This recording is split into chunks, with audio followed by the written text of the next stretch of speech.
নমস্কার বন্ধুরা, চলে এসে দেখো কারি পাতার কাছে। এই দুটো কচি কচি কারি পাতা তুলে নেবো, তাই দিয়ে হবে দারুণ সুস্বাদু একটা রেসিপি। সঙ্গে থাকো ভালোবাসা দিয়ে। আশা করি তোমাদের অনেক রকম তো খেয়েছো কারি পাতার রেসিপি, আজকের রেসিপিটা একদম দুর্দান্ত হতে চলেছে। পাশে থেকে অবশ্যই পুরো ভিডিওটা দেখো, স্কিপ করে কেউ দেখো না, সকলকে অনুরোধ রইল।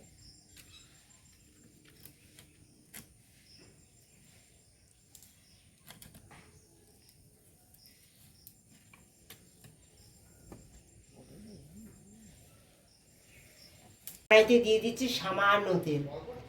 হ্যাঁ, এটা দারুণ একটা সুস্বাদু রেসিপি হতে চলেছে, দারুণ। সঙ্গে থাকো। এবার কারি পাতাগুলো এই তেলের মধ্যে দিয়ে দেবো পরিমাণ মতো। এই দেখো, এই যে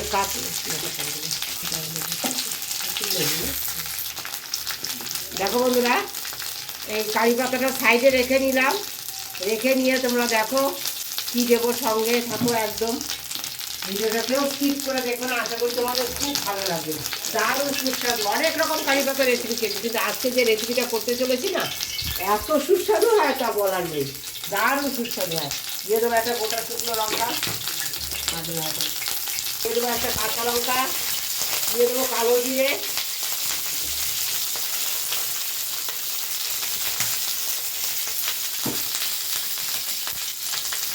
দিয়ে দেবো রসুন, দেখো 10 কোয়া মতো পেঁয়াজ কুচি,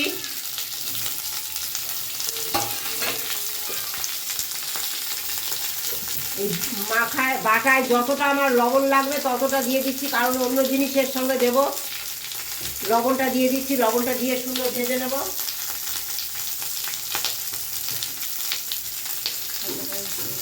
দিয়ে দেবো একটু হলুদ, দিয়ে সুন্দর করে আমি ভেজে নেবো। বন্ধুরা, পেঁয়াজটা আগে ভেজে নিই,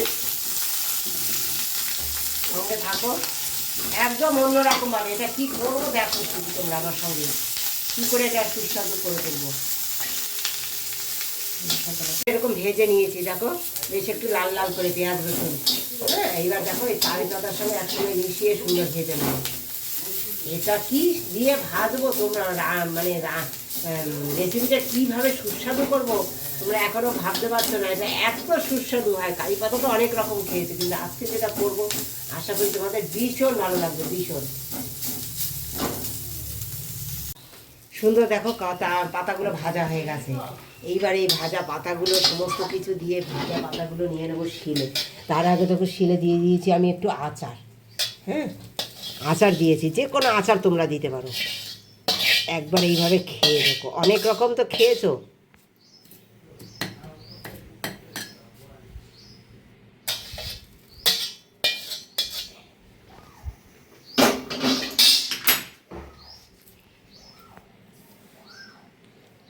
আমি আরও একটু আচার দেবো বন্ধুরা, যেহেতু এটা আমার আচারই রেসিপি হবে, আমি আরও একটু আচার দেবো, দারুণ সুস্বাদু হবে।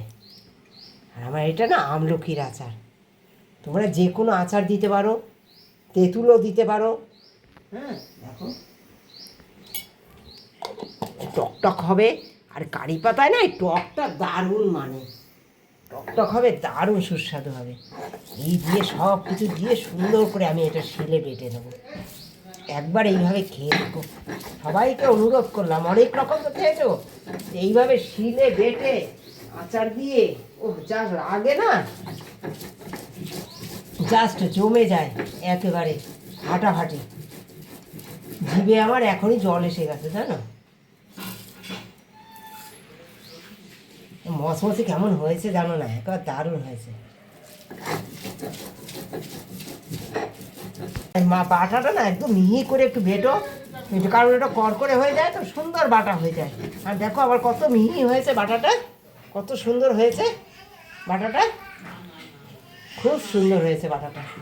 এইবার এই দেখো আলু সিদ্ধ করে নিয়েছি, এই যে আলুটা সিদ্ধ করে নিয়েছি, এই আলু সিদ্ধর মধ্যে আমি এটা, তোমরা এটা শুধুও খেতে পারো। হ্যাঁ, এটা শুধু খেতেও দারুণ লাগে, দারুণ লাগে।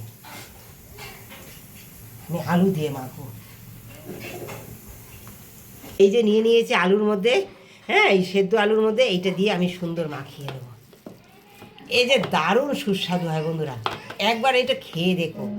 হ্যাঁ, ভাতে মানে পাতে তোমাদের আর কিচ্ছু লাগবে না, এক থাল ভাত শুধু এই দিয়ে খেয়ে উঠতে পারবে, এই কারি পাতা বাটা দিয়ে, এই আচারি কারি পাতা বাটা। ওহ, তোমরা একটু শুধুও খেতে পারো। আমি একটু আলু দিয়ে করলাম একটু বেশি হওয়ার জন্য। হ্যাঁ, বেশি হলে সকলার পাতে, বাড়ির শুধু অনেকগুলো মানুষ আসছে, সকলার পাতে আজকে নিমন্ত্রিত অতিথিও আছে, সকলার পাতে দিতে পারবো, তাই আমি একটু বেশি করে করলাম একটু আলু দিয়ে। তোমরা শুধু খেতে পারো অবশ্যই, দারুণ খেতে হয়, দারুণ।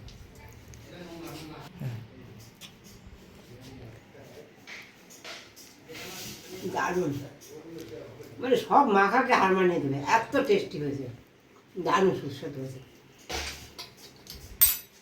আমি মাখিয়ে নিয়েছি, এবার দিয়ে দেবো উপর দিয়ে একটু, যেহেতু বাটা তাই একটু সর্ষে তেল দিয়ে দিলাম, দারুণ লাগবে এইভাবে একটু বাটার মধ্যে একটু এরকম সর্ষে তেল দিয়ে খেয়ে নিই, দারুণ।